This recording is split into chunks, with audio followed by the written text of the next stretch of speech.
প্রতিদিন সকালে ঘুম থেকে উঠে আমার তো একটাই চিন্তা থাকে, আজকে কি রান্না করব, আজকে কি কি কাজ করব, আজকেও ব্যতিক্রম না। এইসব ভাবতে ভাবতে আমার দেরি হয়ে যায়।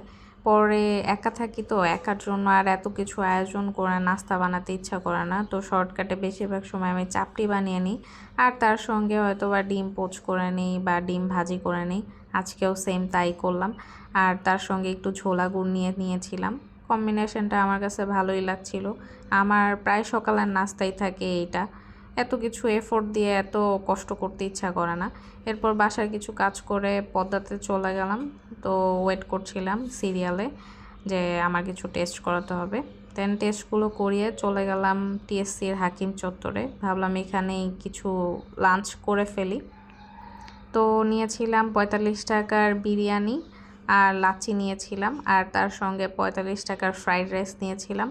তো প্রাইস হিসেবে কোয়ান্টিটিটা একটু কম, টেস্টটাও মোটামুটি অ্যাভারেজ, চলে আর কি মাঝে মধ্যে খাওয়ার জন্য। তো পাশেই দেখলাম কয়েকজন খালা হচ্ছে গোলাপ ফুল বিক্রি করছে, দেন এই ফুলের মালা বানাচ্ছে। তো আমার হাজব্যান্ডও আমাকে একটা বেলি ফুলের মালা কিনে দিল। তো তাকে থ্যাংক ইউ ভিডিওতে বলে দিলাম, সামনাসামনিও বলেছিলাম। এরপর ভাবলাম একটু কিছুক্ষণ ঘোরাঘুরি করি আশেপাশে। তো বসেছিলাম, দেখলাম পাশেই একটা কাঠবিড়ালি ঘুরঘুর করছে। তো এখানে প্রায় সময় কাঠবিড়ালি দেখা যায়।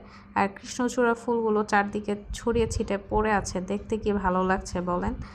বাইরে এত অসহ্যকর ওই দিন গরম ছিল, হঠাৎ করে দেখি অনেক সুন্দর একটা বাতাস বওয়া শুরু করলো। আল্লাহর রহমতের যে কি বাতাস, কি যে শান্তির বাতাস, এত আরাম লাগছিল। আল্লাহ হাফেজ।